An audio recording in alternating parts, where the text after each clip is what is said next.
Jadi ini mungkin sedikit gambaran besar di kalkulus itu kita belajar apa sih, meskipun Anda mungkin juga sudah uh, pernah mempelajarinya di SMA ya, sedikit banyak. Oke, jadi mungkin di awal uh, terciptanya kalkulus. Di kalkulus itu uh, tercipta dimotivasi oleh beberapa permasalahan. Yang ini diantaranya adalah permasalahan tentang kurva, kemudian gerakan dan perubahan. Ya. Nah, apa itu masalah kurva? Jadi yang dimaksud kurva itu adalah uh, bentuk kayak ini mungkin ya, objek dua dimensi yang ada lengkungannya katakanlah ya, atau tiga dimensi juga, kayak seperti misalkan lingkaran atau bola atau parabola gitu ya. Ups, ternyata ini mess up dari Canva ke PowerPoint-nya, tidak saya cek dulu. Oke, jadi ini misalkan contohnya kurva itu ya seperti yang saya bilang tadi, lingkaran, kemudian juga ada apa, ada irisan kerucut ya, elips, parabola, hiperbola ya. Nah, di zaman Yunani kuno, orang-orang Yunani di awal sudah tahu cara menghitung luas dari misalkan objek-objek yang boundary-nya, batasannya berupa garis lurus ya. Tapi mereka punya masalah untuk menghitung luas atau menghitung panjang dari kurva yang ya, yang batasnya itu nggak berupa garis lurus, tapi dia ada lengkungannya. Seperti halnya misalkan menghitung luas lingkaran atau menghitung uh, keliling lingkaran. Ya. Kemudian untuk pergerakan, misalkan Galileo tertarik untuk mengetahui lintasan dari meriam gitu misalkan ya.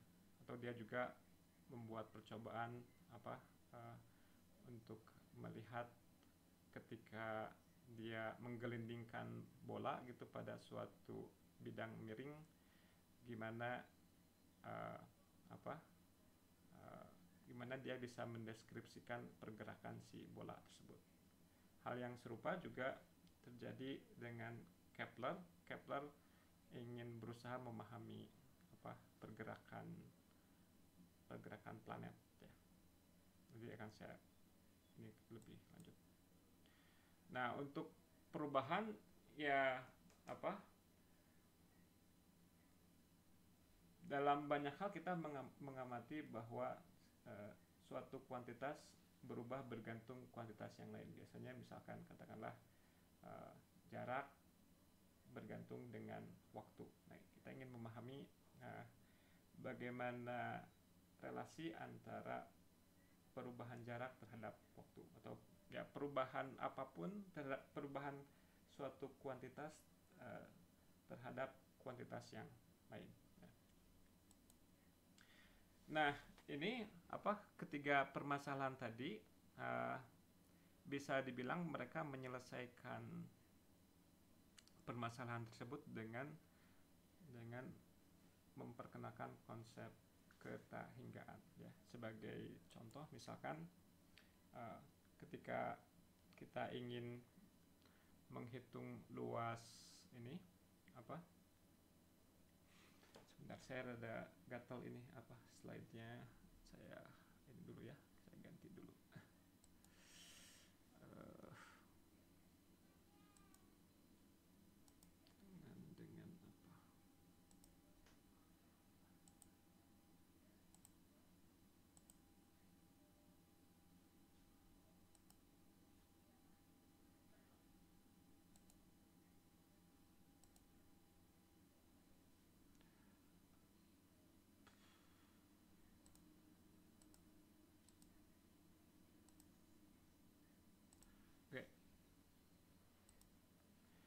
Oke, tadi sudah kita bahas ini kurva, kemudian juga ini. Nah. Oke, jadi tadi saya bilang bahwa beberapa permasalahan tadi ya bisa diselesaikan dengan memperkenalkan konsep ketahinggaan ya. Jadi misalkan untuk menghitung luas lingkaran ya, caranya adalah pertama kali kita misalkan bagi jadi 4 ini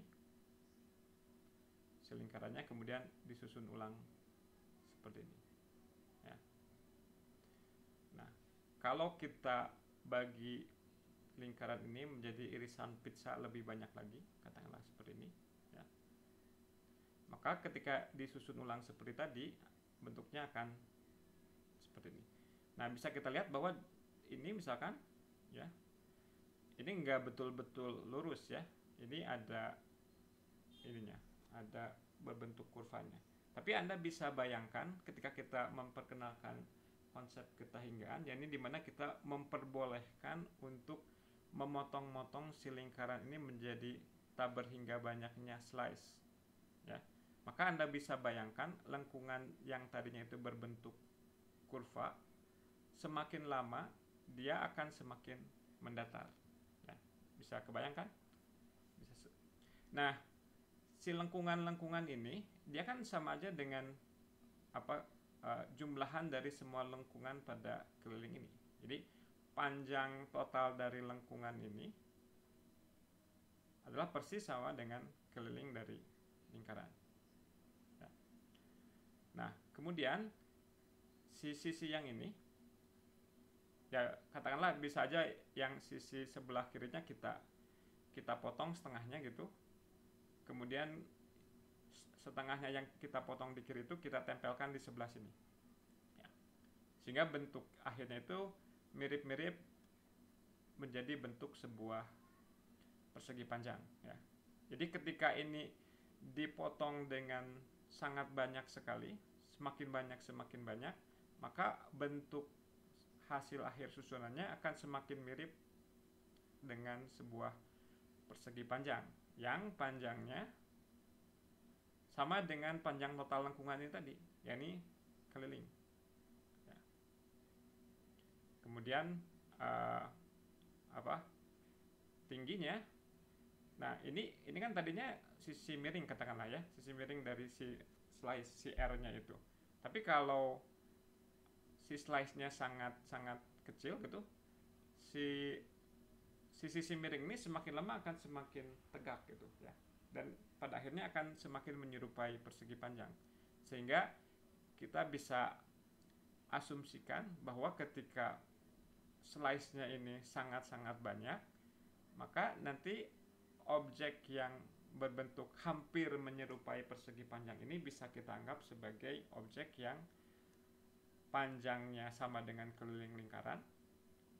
Dalam hal ini dengan menggunakan notasi modern berarti jadi 2πr. Kemudian tingginya sama dengan jari-jari, yakni R. Jadi ini akan sama dengan 2πr kuadrat. Nah, ini memang rada-rada sloppy ya, rada-rada ceroboh ketika menggunakan argumennya. Tapi di zaman Yunani, Archimedes menggunakan argumen yang kurang lebih serupa, nggak persis cara motongnya seperti ini, tapi idenya adalah dia menghampiri lingkaran dengan menggunakan luas segi n beraturan. Kemudian n-nya dibuat semakin banyak sehingga semakin menghampiri si lingkaran ini. Jadi zaman Archimedes dia sudah tahu bagaimana cara menghitung luas lingkaran ya. Dan ini jadi saya hanya ingin menekankan bahwa hal tersebut dimungkinkan karena kita memperkenalkan konsep tahingga ya. Dan sebetulnya secara fisis ini kita nggak mungkin memotong satu objek fisis terus menerus gitu berkali-kali, nggak pernah berhenti, karena secara fisika objek terkecil yang bisa terobservasi itu ya sepanjang Planck ya, panjang Planck, yaitu sekitar 10⁻⁵. Jadi sebetulnya matematika itu enggak sesuai dengan dunia nyata ya. Dunia matematika itu adalah dunia yang yang diidealisasi. Misalkan di sini kita diidealkan bahwa kalau kita punya sepotong segmen garis, kita bisa potong-potong terus sampai nggak pernah berhenti, sekecil apapun masih terus bisa kita potong lagi. Ya. Dan sebetulnya secara nyatanya itu nggak mungkin kita lakukan. Tapi dengan memperbolehkan hal itu, beberapa persoalan di dunia nyata bisa diselesaikan dengan pendekatan matematika ini, dengan pendekatan kalkulus ini. Ya.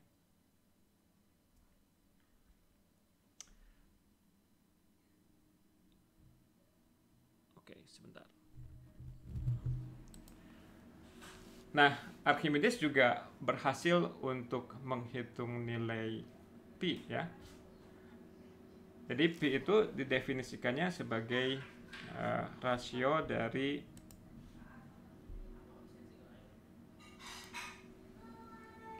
ya, sebenarnya mereka nggak menggunakan pi. Mereka cuma tahu bahwa kalau kita punya lingkaran, ya,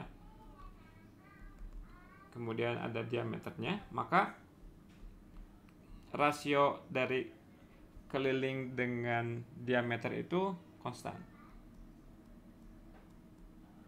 untuk setiap lingkaran.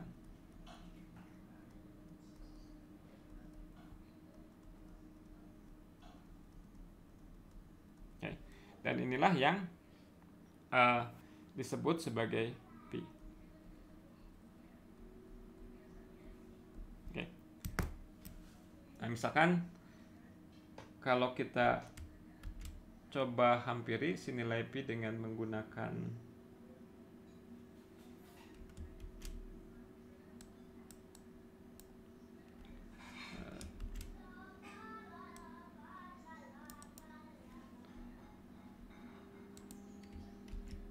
ini misalkan, ya. Ini kalau misalnya kita buat segi 6 beraturan dalam lingkaran,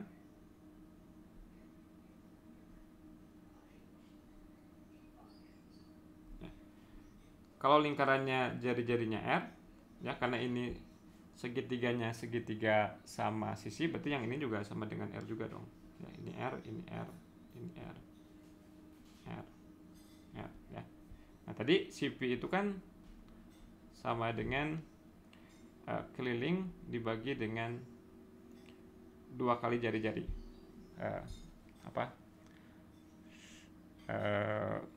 diameter, ya. Nah, tapi secara visual kita bisa lihat bahwa si keliling itu dia masih lebih besar dibanding dengan keliling dari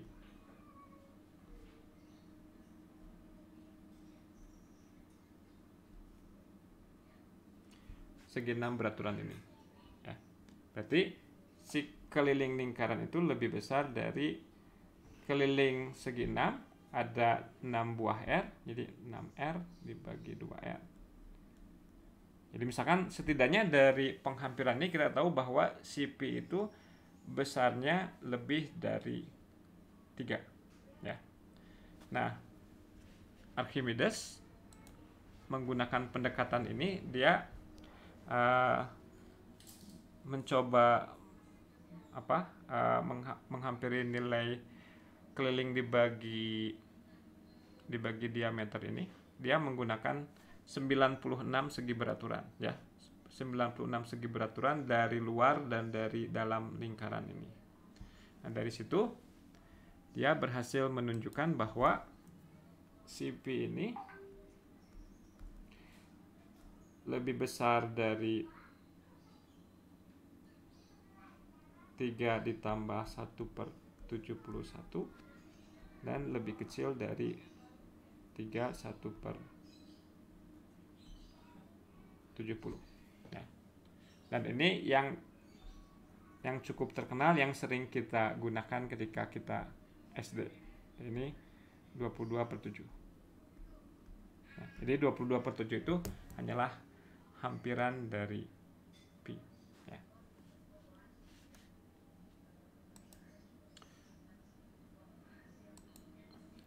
Oke, kemudian juga Archimedes punya persoalan ini persoalan menentukan kuadratur dari suatu parabola. Kuadratur itu adalah daerah yang dibatasi oleh parabola dan garis lurus, ya.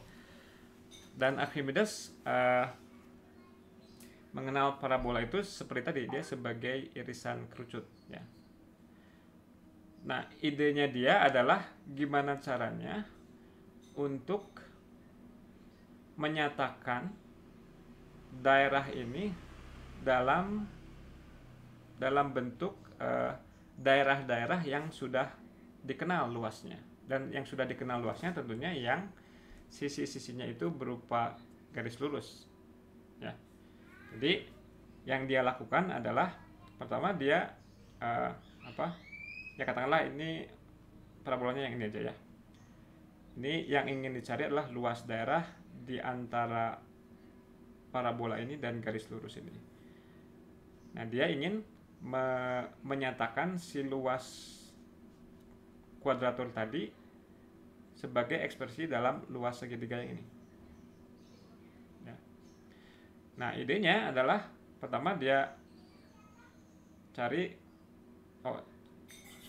si segitiga yang besar ini dicari dengan cara cari suatu titik pada parabola sehingga garis singgungnya sejajar dengan garis yang ini. Nah, kemudian si titik singgungnya dihubungkan dengan dua titik di awal tadi. Kemudian lakukan juga untuk daerah yang ini, kita dapatkan titik ini, dan daerah yang berwarna yang di sebelah kanan, ya. Oke. Jadi kalau saya coba gambarkan di sini.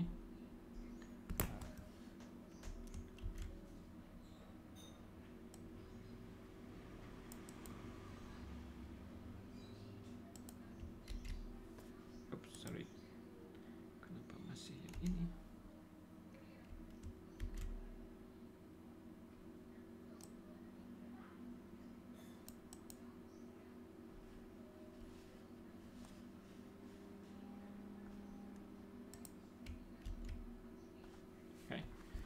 Jadi tadi dia cari titik, kemudian ini. Oke, kemudian cari lagi titik di sini yang sejajar, kemudian bikin ini. Ini juga seperti itu. Dan lakukan itu terus-menerus terhadap daerah ini, lakukan lagi hal yang serupa.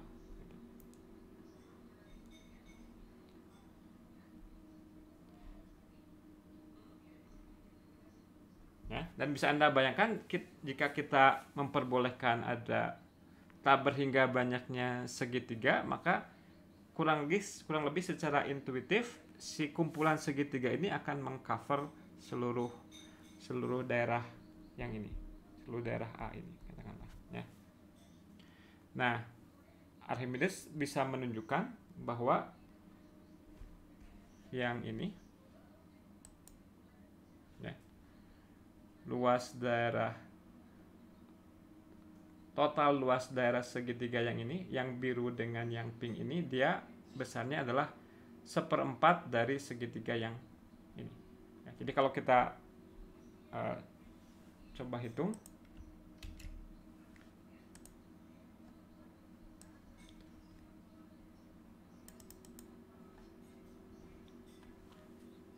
jadi katakanlah ini segitiga yang mula-mula gitu, luasnya adalah T, maka yang ini dan yang ini, total ini dan ini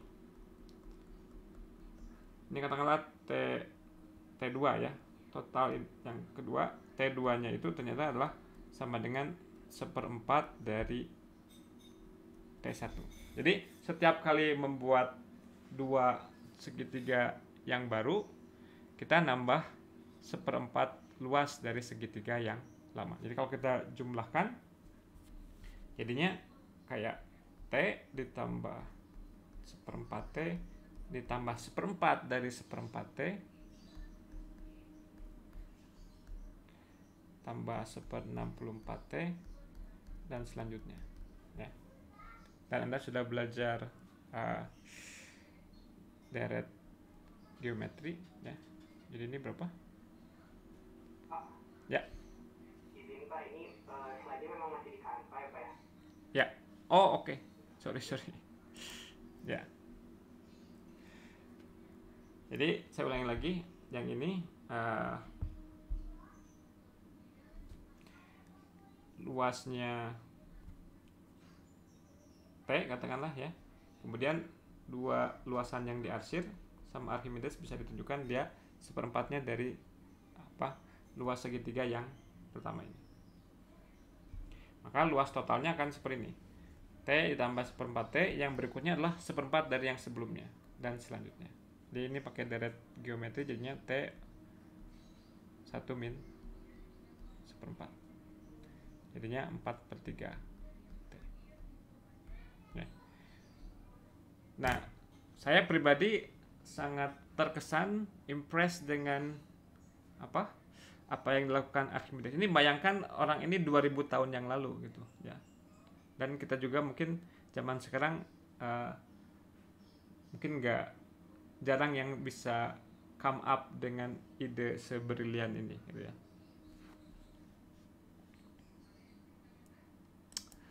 Oke. Nah, konsep membagi-bagi suatu permasalahan ke dalam tak berhingga banyaknya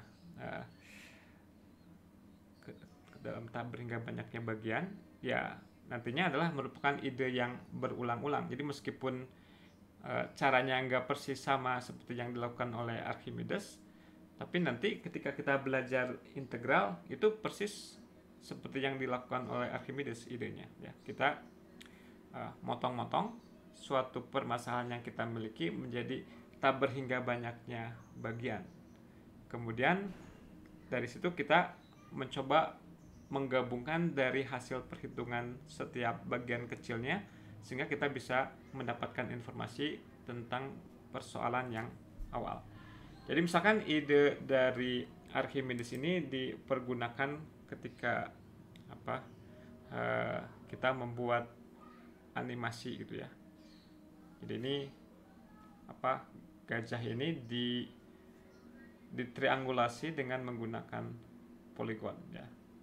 Anda bisa membayangkan bahwa kalau banyaknya poligon ini sangat banyak sekali, maka dia akan bisa menghampiri objek yang sesungguhnya. Jadi misalkan katanya di film Avatar itu, untuk satu buah tumbuhan avatar yang itu ya, yang ada yang Pandora itu, nggak tahu Anda nonton nggak? Saya juga bukan penonton yang ini, tapi kebetulan Avatar itu yang saya nonton ya. Dia untuk satu buah pohon itu dia menggunakan 1 juta buah poligon untuk mengaproksimasi satu buah tumbuhan yang ada di planet Pandora itu ya. Atau misalkan di film Shrek katanya untuk satu scene di mana ya Shreknya sedang berkelahi dengan siapa gitu, mereka menggunakan 45 juta poligon ya.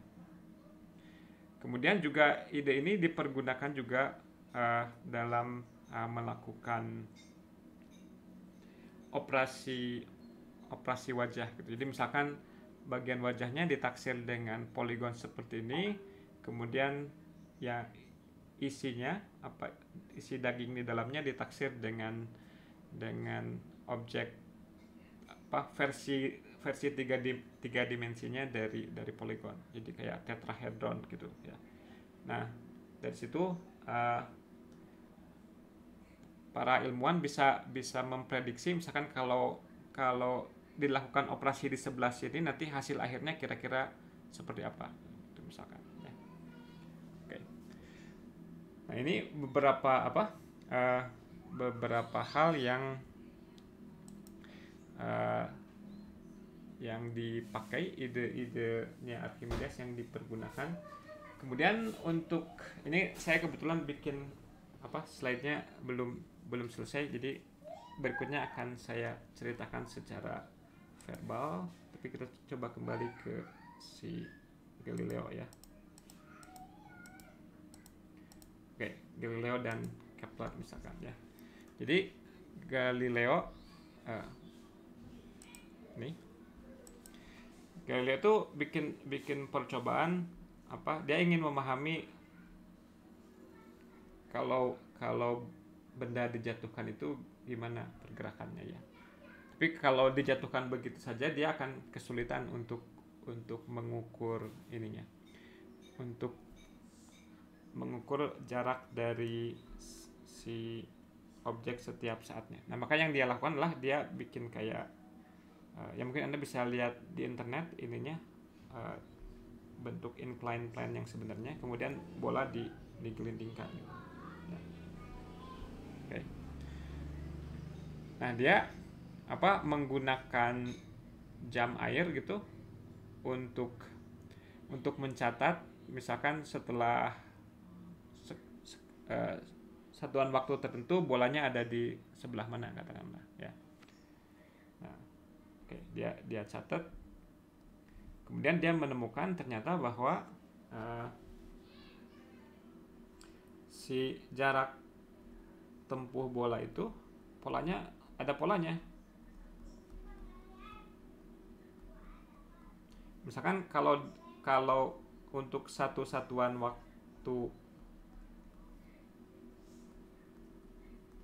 waktunya ya bisa berapa aja, bisa sekian detik gitu misalkan ya. Kalau misalkan untuk satu satuan waktu pertama itu dia menempuh satu satuan jarak katakanlah, kemudian untuk satu satuan waktu berikutnya ya, ini baiknya gimana ya, oke 2 aja. Maka ini polanya dia ternyata bilangan ganjil gitu.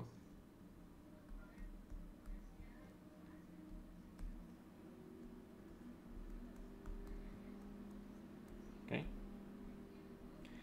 Nah, dan ini kalau kita jumlahkan misalkan ini dengan ini 4, kemudian ini sampai sini 9 ya. Ini sampai sini ini 16 ya. Jadi yang diamati ini kan 4 ini kan berarti apa? 2 kuadrat. 3-nya 9 kuadrat. 9-nya adalah 3 kuadrat. 16-nya adalah 4 kuadrat. Jadi dia mengamati bahwa si jarak itu berbanding lurus dengan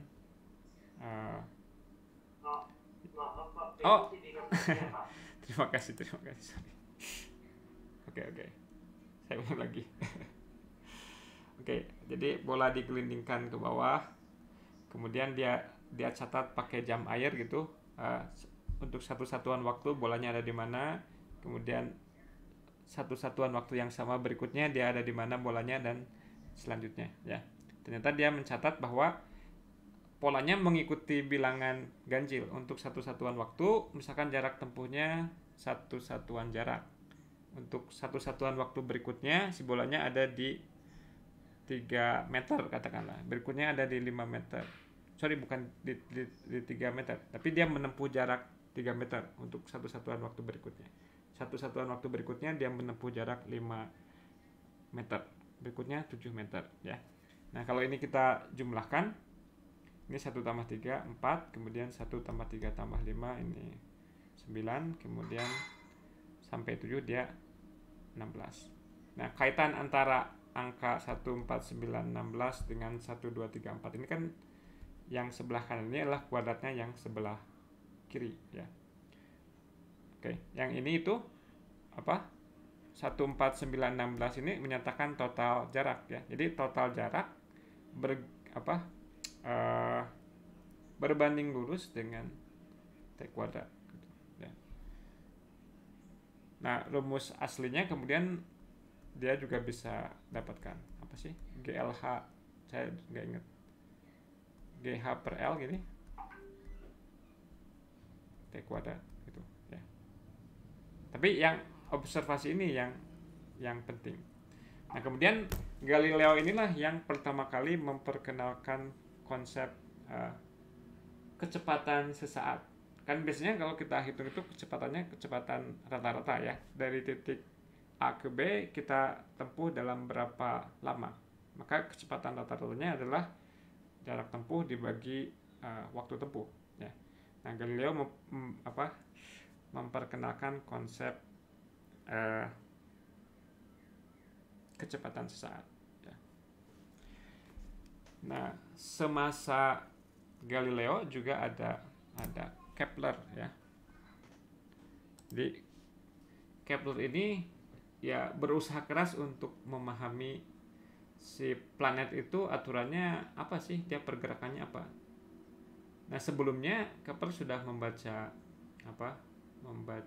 teorinya Kopernikus bahwa si planet itu bergeraknya itu bukan mengelilingi bumi tapi mengelilingi matahari gitu ya.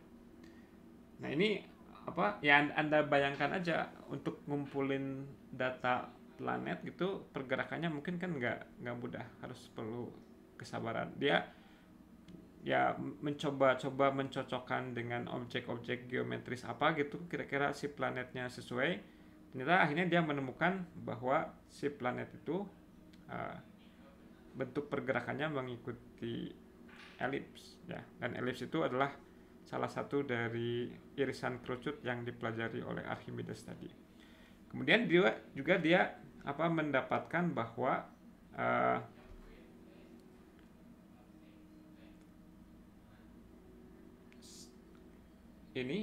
luas dari, jadi ini misalkan di gambar ini kita lihat bahwa dari titik ini ke titik ini ditempuh selama 6 bulan. Di sini juga dari sini ke sini ditempuh selama 6 bulan ya. Jadi kalau waktunya sama, ininya luas dari daerah yang di traverse-nya ternyata sama, dan dia menghitung si luas daerah ini pakai metodenya si Archimedes tadi gitu ya, untuk bisa bilang bahwa luas ini akan sama dengan luas ini. Jadi ini artinya bahwa di sekitar matahari dia jalannya lebih cepat atau lebih lambat. Kalau gini lebih cepat ya, karena dia menempuh jarak yang lebih jauh ya. Jadi ketika planetnya dekat matahari dia akan lebih cepat dibanding dengan ketika dia jauh dari matahari. Tapi meskipun berbeda seperti itu, ternyata luas daerah yang di traverse, yang di bahasa Indonesianya ini luas daerahnya sama ya. Oke. Nah, kemudian apa lagi ceritanya berikutnya. Nah, kalau kita belajar kalkulus, khususnya nanti di kelas kita ini, kita akan belajar tentang konsep turunan dulu sebelum integral. Meskipun secara sejarah yang muncul itu adalah konsep integral dulu, baru konsep turunan. Konsep integral itu idenya seperti apa yang tadi dilakukan Archimedes, dipotong-potong jadi bagian yang sangat-sangat kecil, kemudian kita deal dengan setiap bagian kecilnya itu, kemudian kita kembalikan lagi, kita jumlahkan untuk bisa mengetahui tentang persoalan yang awalnya seperti apa ya. Nah, kalau kalau turunan ini masalah tentang kecepatan sesaat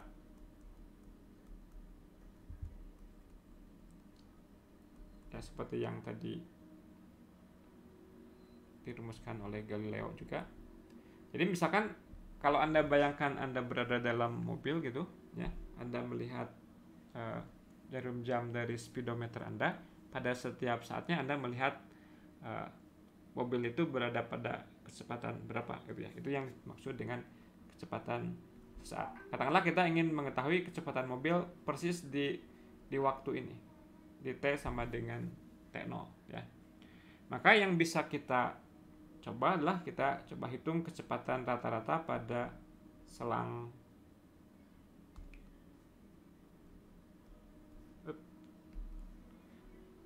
ini gitu, ya. Oke. Nah, dengan memperkenalkan tahingga, kita akan tinjau suatu selang yang sangat-sangat kecil gitu, dari T0 sampai sangat-sangat kecil. Meskipun secara fisik gitu nggak ada misalkan waktu sekecil itu katakanlah ya, tapi Tapi kita ya secara matematis ya diperbolehkan aja kita memotong-motong satu segmen garis menjadi tak berhingga banyaknya bagian. Nah, kemudian kita bisa berargumen bahwa pada selang yang sangat kecil itu kita bisa anggap bahwa si kecepatan rata-ratanya itu akan mewakili kecepatan sesaat di T sama dengan T0 ya. Jadi ini jadinya apa? Si kecepatan sesaatnya bisa kita taksir sebagai jarak di T1 misalkan dikurang jarak di T0 dibagi selisih dengan T1 kurang T0. Dan kita buat jarak antara T0 dengan T1-nya sangat kecil gitu. Dan kemudian kita berargumen bahwa kecepatan itu nggak bisa berubah secara mendadak gitu. Dia harus pelan-pelan berubahnya. Dan kalau harus pelan-pelan seperti itu, berarti dalam selang waktu yang sangat kecil harusnya kecepatannya nggak akan berubah banyak, sehingga pada selang yang sangat kecil kita bisa taksir kecepatan sesaatnya sebagai kecepatan rata-rata pada selang yang sangat kecil. Nah, alasan kenapa turunan itu baru datang setelah integral dikarenakan bahasa untuk menyatakannya belum ada zaman Yunani. Jadi aljabar itu baru populer abad 17 gitu ya. Kemudian di zaman itu baru diperkenalkan oleh Descartes dan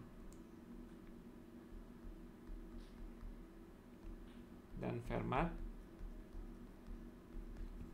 apa yang sekarang kita kenal dengan koordinat Cartesius ya.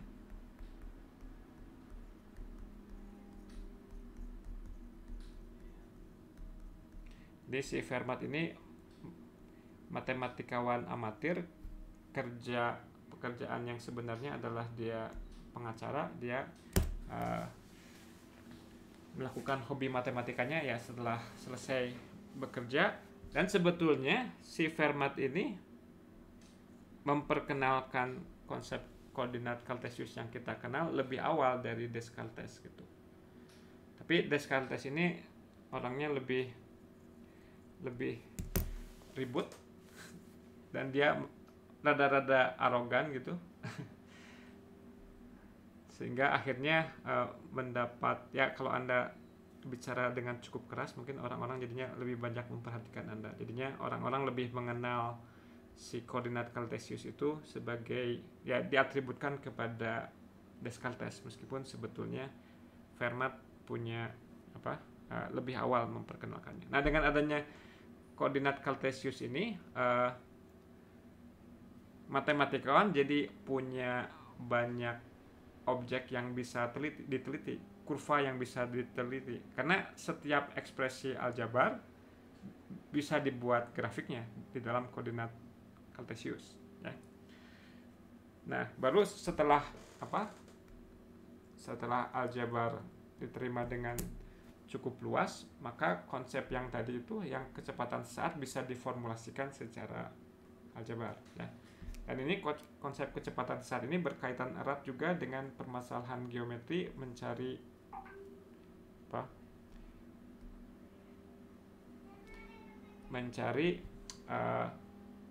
garis singgung dari suatu kurva ya. Nah, si Fermat ini sebetulnya udah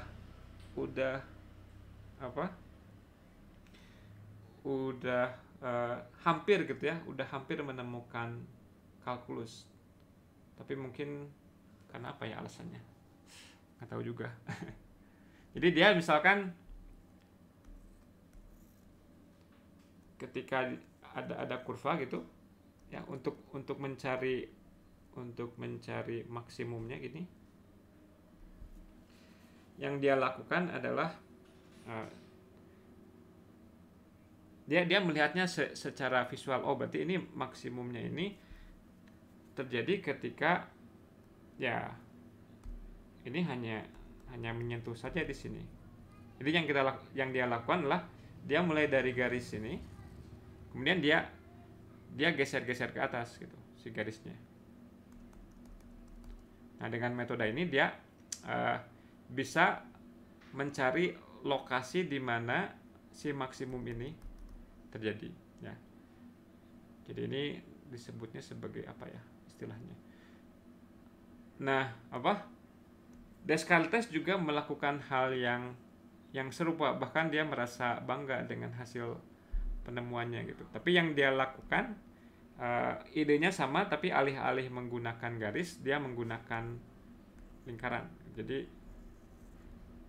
dia punya lingkaran gini, kemudian lingkarannya digeser-geser ke atas sampai dia ini.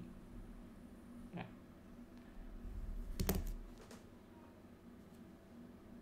Oke.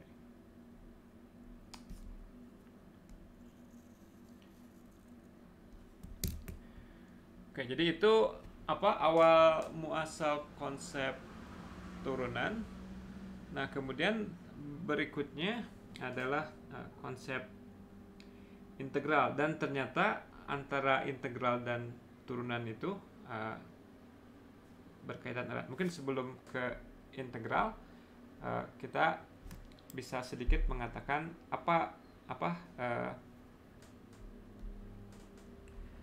hal bagus apa yang bisa kita dapatkan kalau kita punya konsep turunan. Jadi kan biasanya kalau kita bekerja dengan kuantitas, kita tertarik untuk mencari keoptimuman dari kuantitas tersebut. Katakanlah kita mau cari misalkan pembuatan barang, gimana caranya agar ongkosnya sekecil-kecilnya, atau kita jualan gimana caranya agar kita mendapatkan keuntungan yang sebesar-besarnya. Dan itu semuanya terkait dengan masalah bagaimana caranya kita memaksimumkan atau meminimumkan sebuah kuantitas, sebuah fungsi ya. Nah, kalau kita misalkan gambarkan si fungsi yang kita miliki pada koordinat kartesius, katakanlah seperti yang tadi dilakukan Fermat, permasalahan mencari maksimum itu sama aja dengan permasalahan kita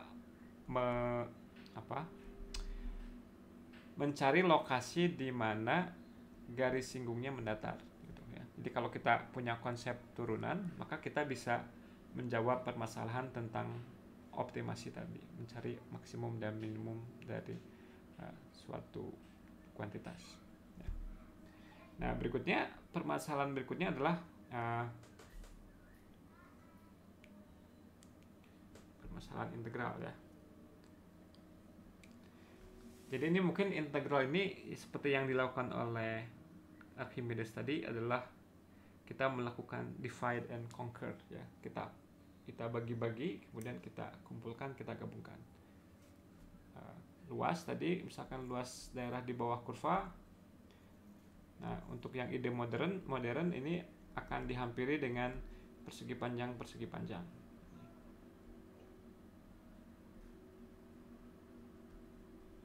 Ya. Kemudian seperti Archimedes tadi, kita akan memperbolehkan diri kita sendiri untuk membuat tabur hingga banyaknya persegi panjang ini. Dan bisa kita bayangkan bahwa ini si lebar persegi panjangnya akan sangat-sangat tipis, mendekati garis aja, sehingga nanti kalau kita kumpulkan dia akan bisa persis menghitung luas daerah di bawah kurva tadi ya. Dan ide ini ya diterapkan di banyak hal. Pokoknya kalau kita ingin ngitung sesuatu, ya udah kita potong-potong aja ya. Misalkan berikutnya adalah oke, gimana caranya ngitung panjang kurva ini, kan susah ya kalau melengkung begini. Gimana caranya kita bisa menghitung panjangnya? Ya dipotong-potong aja gitu, dipotong-potong. Kemudian setiap potongannya dianggap sebagai garis lurus aja gitu, biar bisa dihitung gitu. Ya. Dan bisa kita bayangkan lagi-lagi kalau misalkan jarak antara setiap potongannya itu sangat kecil, maka taksiran antara si lengkungan itu ketika kita taksir dengan garis lurus ya nggak begitu jauh bedanya ya. Sehingga nanti kalau kita bisa jumlah-jumlahkan si panjang segmen garis yang kecil ini, ya dia akan menaksir dengan baik si panjang kurva yang sebenarnya. Dan kalau kita diperbolehkan untuk membuat panjang segmennya mendekati 0 gitu, kita akan bisa mendapatkan panjang yang sebenarnya dari si kurva tersebut. Oke. Panjang kurva, kemudian apalagi kita punya volume, ya dia sama, dipotong-potong, ditinjau potongan kecil, dihitung volumenya satu potongan kecil, dijumlahkan semuanya, kemudian kita lihat apa yang terjadi kalau si potongan kecilnya ini dibuat sekecil-kecilnya, ya, sehingga kita akan mendapatkan volume yang sebenarnya. Oke, mungkin seperti itu gambaran singkat tentang kalkulus.